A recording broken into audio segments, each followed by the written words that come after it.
Hey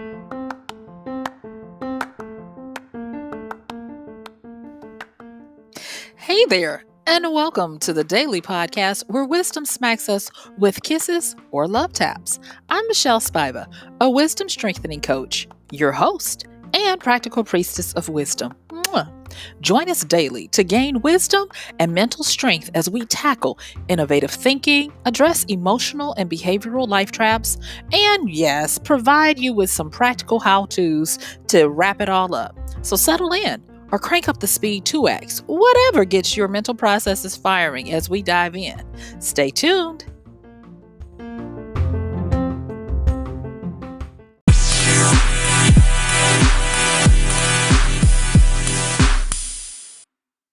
Yay!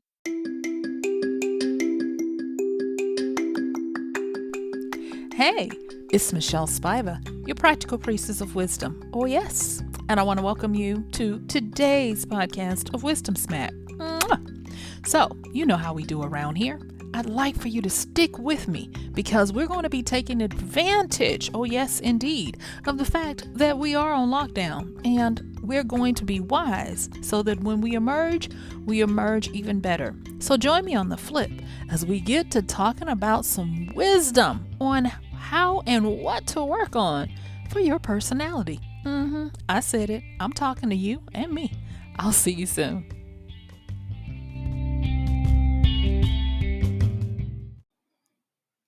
All right, let's get to it, she says, rubbing her hands together.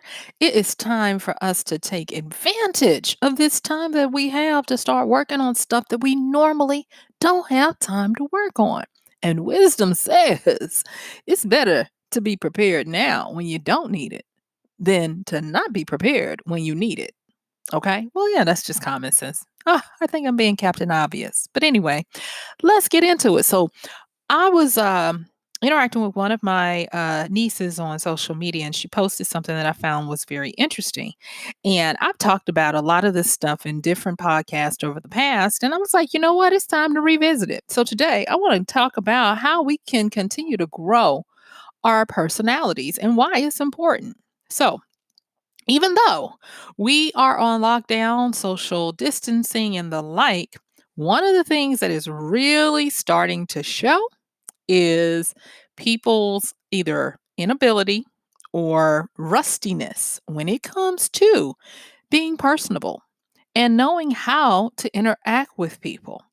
Now, of course, we can try to blame it on different age groups, generations, and we can also try to blame it on technology and the like, and how we've been used to interacting on apps, all the way from dating apps to online gaming apps and all of that. But when it comes down to it, it is a foundational need that we all must understand how to not only be good citizens, but how to be a good person who's able to interact. I've talked about in the past how to be a good conversationalist, a good listener. I've even talked about the 5 big personality types with the acronym OCEAN. We'll revisit those a little bit today. And I've also even talked about the situation that we find ourselves in as side effects of dating apps and the paradox of choice. We'll touch on that today as well.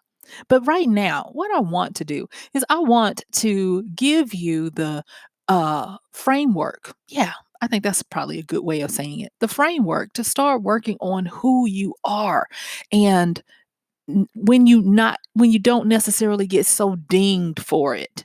And only reason why I'm even bringing this up is because there was another conversation. I wasn't having it. I was watching it unfold online, and it was a conversation of people on one of the social media links who was talking about having a difficult time working from home in the house with their significant other, and how it has caused acrimony to set up.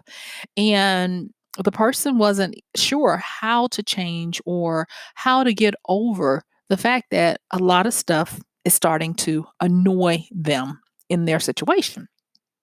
And I don't pretend to be an expert on this stuff at all. I really don't. All I know is that I can share with you what wisdom has been showing me. And that is to start dealing with all of those shadow parts that show up. I'm currently interacting with people online a lot through training that I'm currently doing, as well as through working with some possible new partnerships to do some things. And I'm starting to see, a little fraying around the edges myself.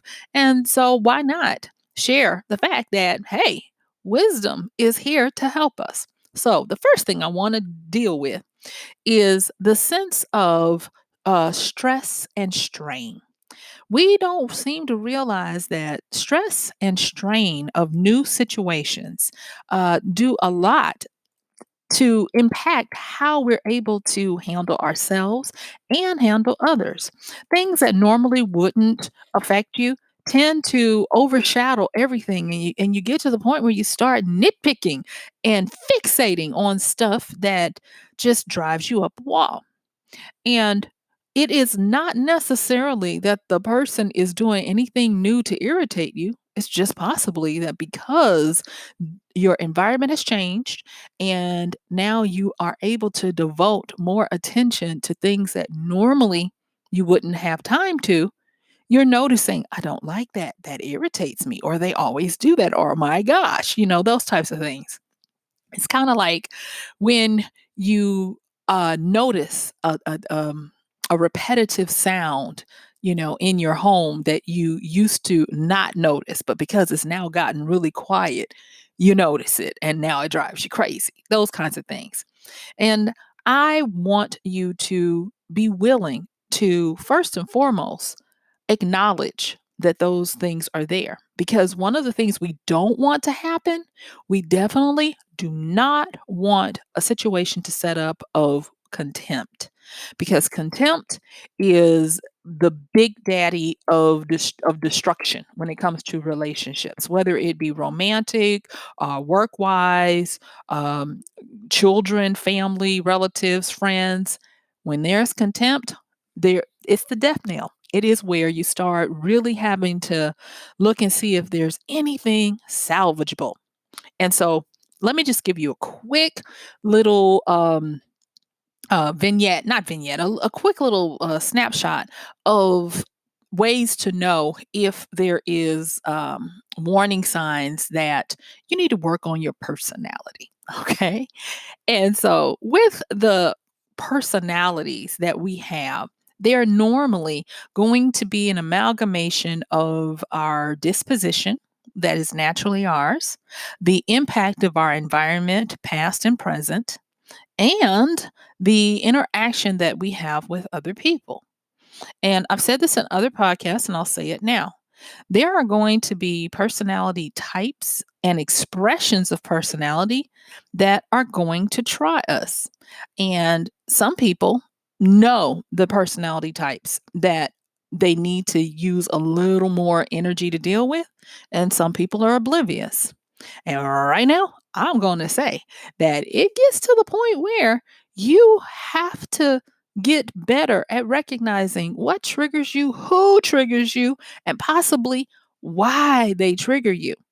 Because it causes us to immediately flip, regress, or escalate our animosity, our issues that we have that are going to cause us to do possibly irreparable damage to those relationships. And especially if you are needing to have that relationship to be able to continue to have a livelihood. So let's unpack this a little bit, okay? All right.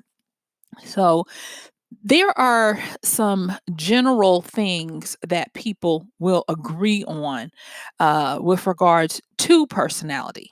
And that being, as I said, the big five personality types.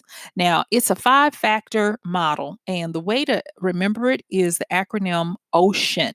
And it stands for openness to experience for the O, conscientiousness for the C, extroversion for the E, agreeableness for the A, and neuroticism for the N.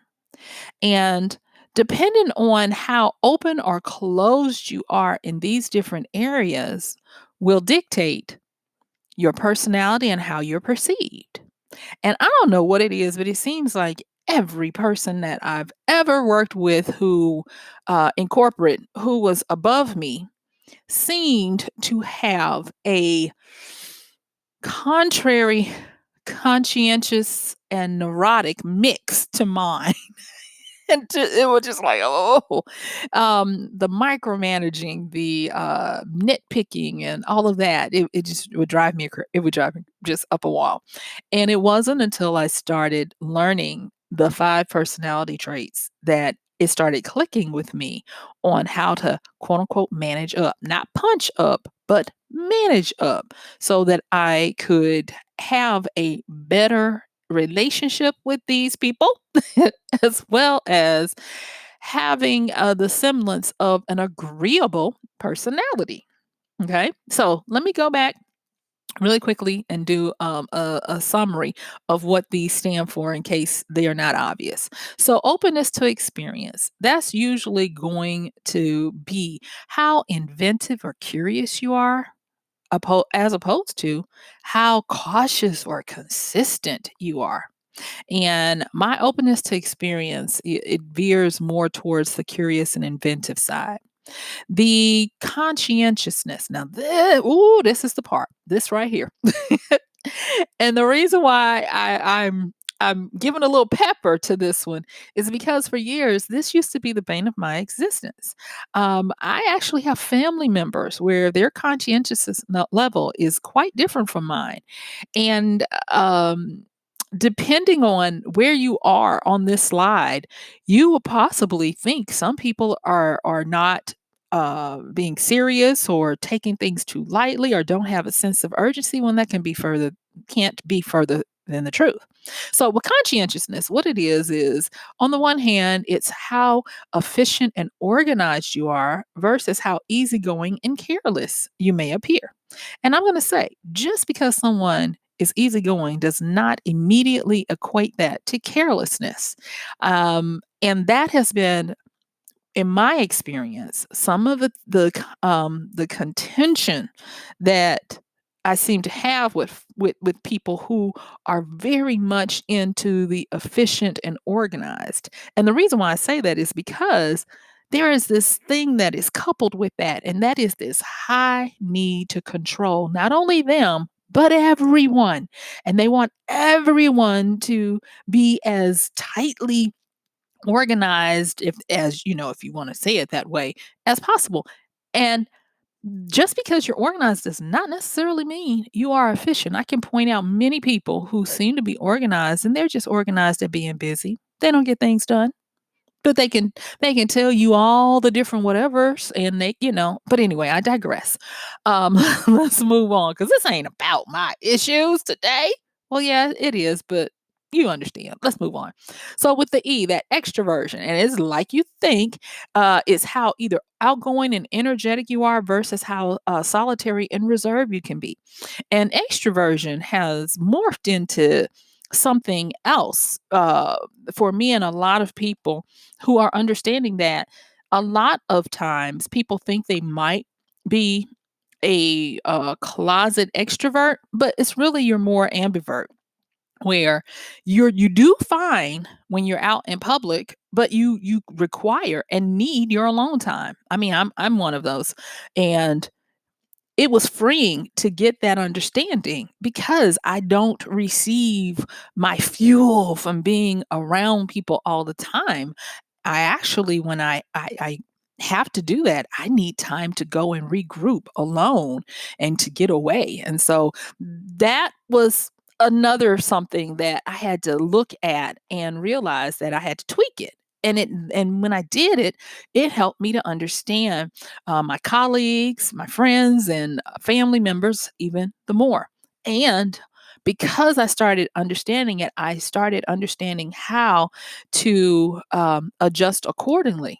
And it helped me to I believe, improve my personality for my ability to be more open and agreeable to people on either side of the spectrum. So that brings us to the A part of ocean, which is agreeableness. And that's how friendly and compassionate you are versus how challenging or detached you may be. And I know that I do have a high agreeableness and the like, but I can also be very challenging. And so it makes it where, hmm, at this juncture, I want to say that if you're going through this big 5 personality traits model, understand that you can have different unique mixes of these traits within these 5 core. And just because you're friendly does not necessarily mean you're compassionate. And just because you're compassionate doesn't mean that you can't be detached. I know many people that if it's something that they care about, then they're compassionate. But everything else, devil may care. They are not feeling it. They are not going to expend energy for it. It's almost like you look at them and you're like, so you can do what you want with all this stuff for what you want, but you can't do it for anything that anybody else wants. And so it was freeing to start looking at it and understanding that, oh, okay, we can have various mixes of these personality traits. And then good old neuroticism. Yes, indeed. So neuroticism is how sensitive or nervous you are versus how secure and confident you are. And I know a lot of nervous but confident people. I and it seems like it would be a oxymoron, but it's not. It's not oxymoron, but an anomaly. Forgive me. It is not because there are a lot of people that by nature or nurture, they are very confident in what they know, but they are nervous about sharing it with others that maybe seem to be more outgoing or more aggressive or whatever. And so don't take these just at, face value. Understand that you can be a delightfully unique, complex even assortment of these different factors. But it's time. While you have the time off, start to explore it. Start to look at how can you shore up what you need to know about yourself. One of the saddest things I think that I've ever experienced is having a big hole in my person that other people could see and I couldn't. Being blinded to the point where someone else was able, if they were so determined, to pull my strings and make me dance like a puppet for their enjoyment simply because they could see what I was blind to about me. And there is an entire industry that does this, and we accept it. And it's not that it's wrong, it's just that I think we would do a lot better to take the time to shore up our personalities and to understand the true constitution and makeup of who we are as beings. And that industry is marketing. Marketing does not necessarily try to sell you things. Marketing tries to understand you so that they can get you to be either inspired, motivated, or manipulated to make the decision to buy the things they want you to. Um, and I say this tongue in cheek, but in my undergrad, I majored in marketing. And as part of working for myself for years, I've had to become fairly proficient at marketing. And so I know this to be true. And there's a saying that goes that if you do your marketing well, you'll never have to ever make a sale because your marketing will make sure that people give you money.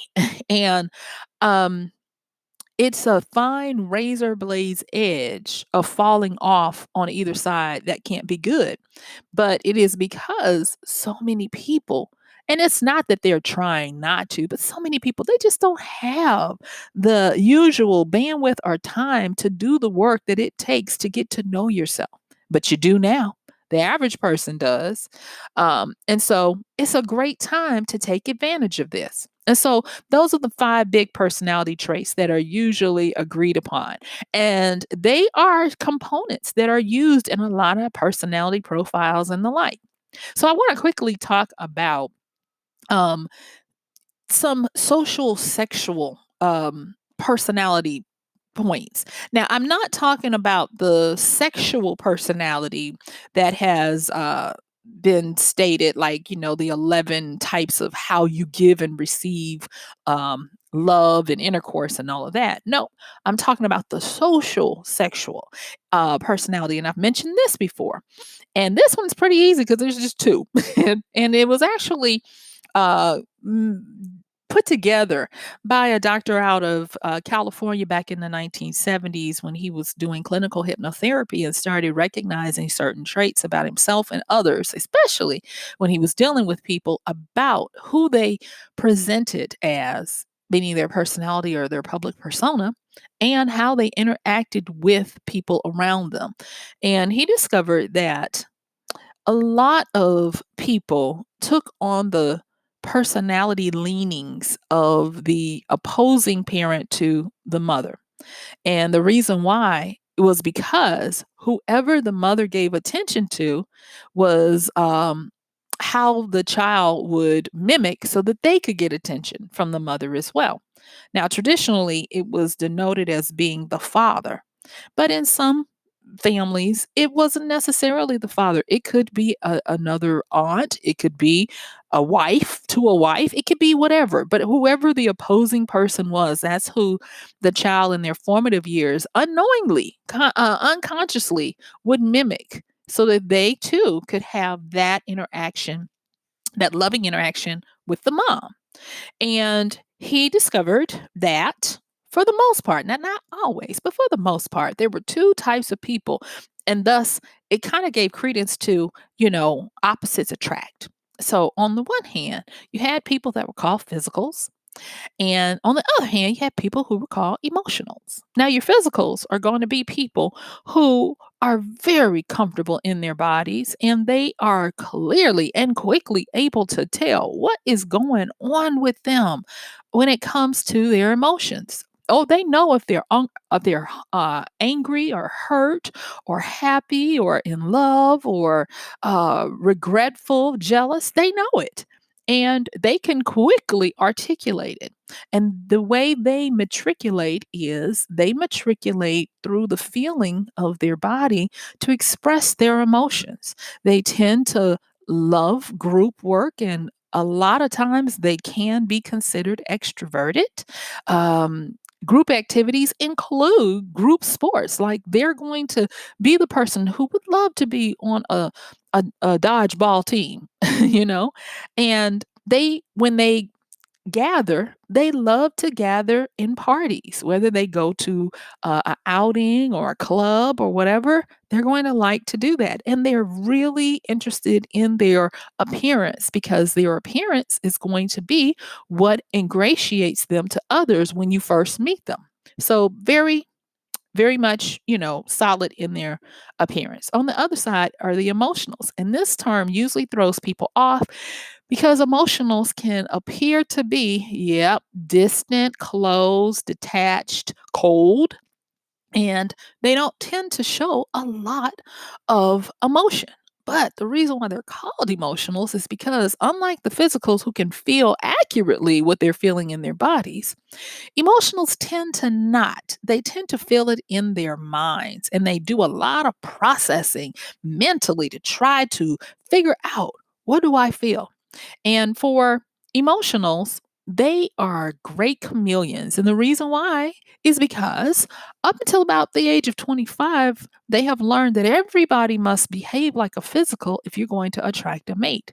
But lo and behold, around 25 to 30 ish, when you're really starting to become an adult, that true nature starts to emerge. And there have been a lot of people who may have been emotionals as well, who feel duped when their partner or the person that they thought they knew turns into this aloof person who needs their quiet time to decompress. And they shut down when you have a highly explosive or an emotional conversation because they say they need time to get away.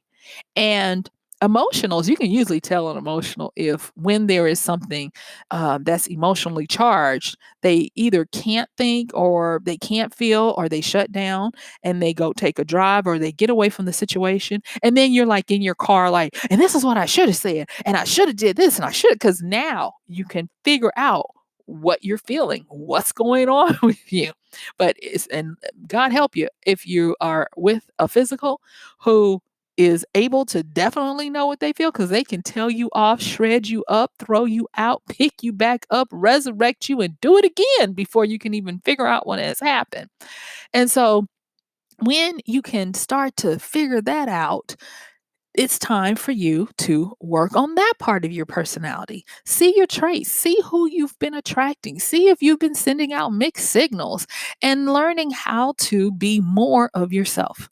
And the last part I want to talk about is interacting on a romantic level. And that is the paradox of choice that everyone feels. You know, poor millennials have been getting a bad rap for ghosting and love bombing and all of this, but it's not necessarily just one age group or generation, it's everybody. And because we live in a society where now there are no boundaries, there are no languages, cultures, or anything that prevents us from seeking out people for romantic interaction.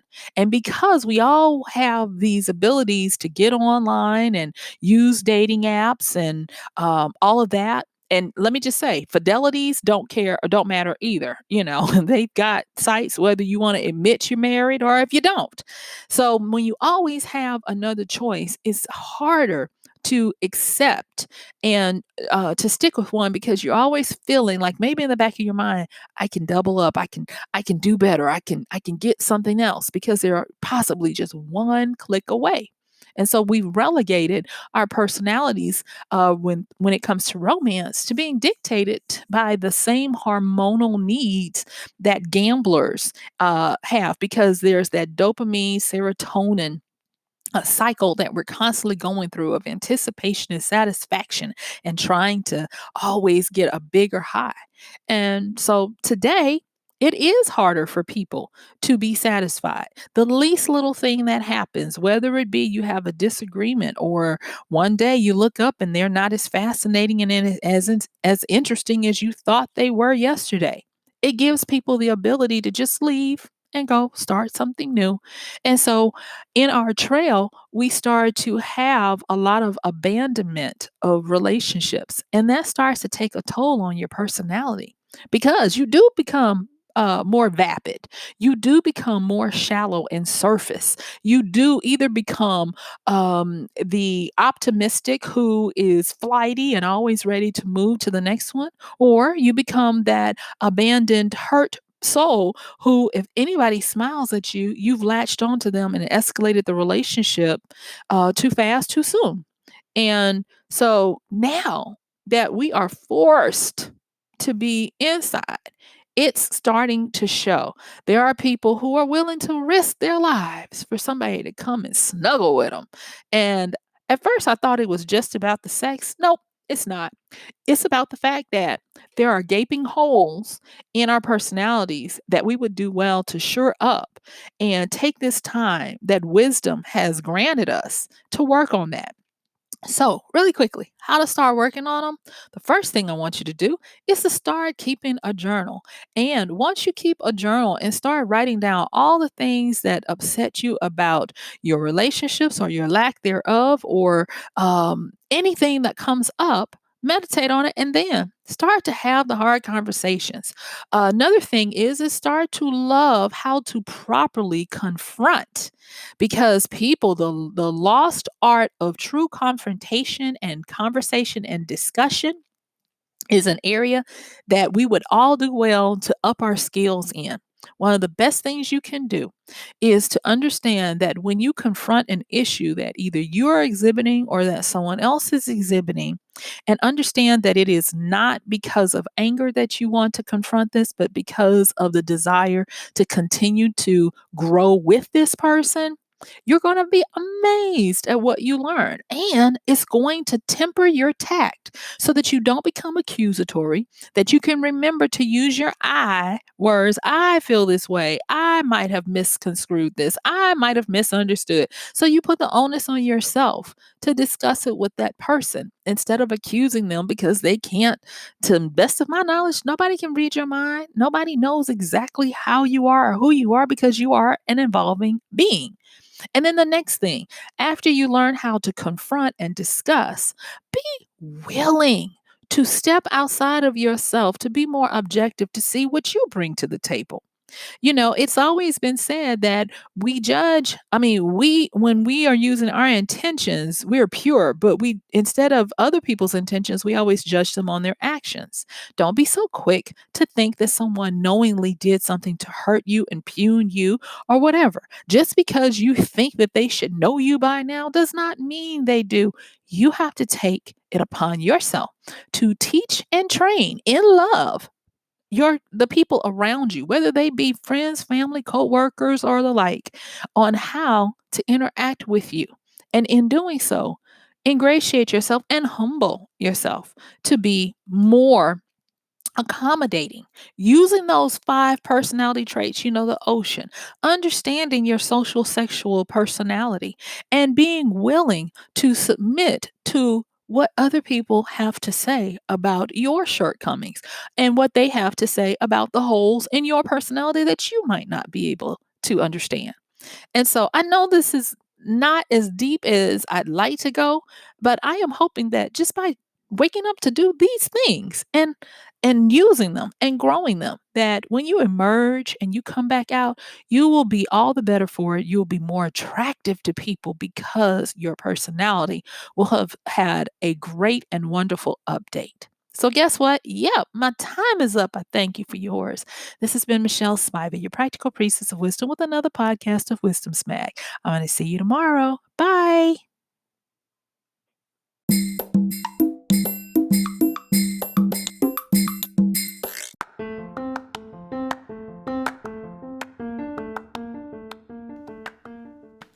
And that's going to do it for today's podcast of Wisdom Smack with MichelleSpiva.